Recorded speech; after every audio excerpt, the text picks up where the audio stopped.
સુરતમાં અનાથ બાળાઓ સાથે પોલીસ કર્મચારીઓ ગરબા ઘૂમ્યા હતા। શહેરના સલાબતપુરા પોલીસે અનાથ બાળાઓ સાથે નવરાત્રિના ગરબાની મજા માણી હતી। અનાથ બાળકોની સંસ્થામાં રહેતી 50 જેટલી અનાથ દીકરીઓ સાથે પોલીસ કર્મચારીઓ ગરબાના તાલે ઘૂમ્યા હતા। ત્યારે સંસ્થાના સંચાલકો પણ ઉપસ્થિત રહ્યા હતા। અનાથ દીકરીઓને પોલીસ પ્રત્યેનો આદર વધે અને નિડરતા આવે એ પ્રયાસ હેતુથી આ કાર્યક્રમ યોજવામાં આવ્યો હતો।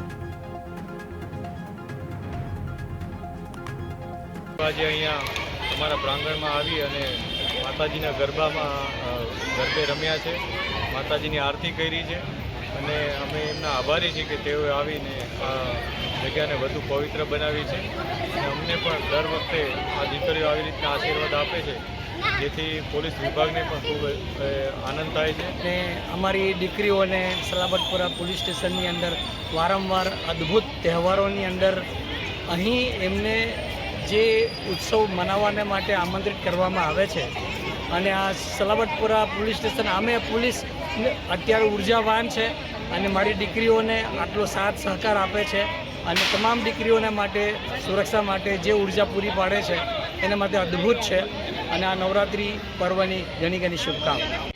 અમે અહીંયા આવ્યા, અમને ખૂબ મજા આવી। અમે અહીંયા કેટલીક વાર આવી ચૂક્યા છે। આ સલાબતપુરા પોલીસ સ્ટેશનનો આભાર વ્યક્ત કરું છું અમારી બધી દરેક હોસ્ટેલની વ્યક્તિઓ તરફથી, કારણ કે અમને અહીંયા દિવાળીમાં ફટાકડા ફોડાવ્યા, રક્ષાબંધનમાં ગૌશાળામાં લઈ ગયા અને હમણાં નવરાત્રિમાં અમને ખુશી આપી। એના બદલ thank you so much Salabatpur police સ્ટેશનના।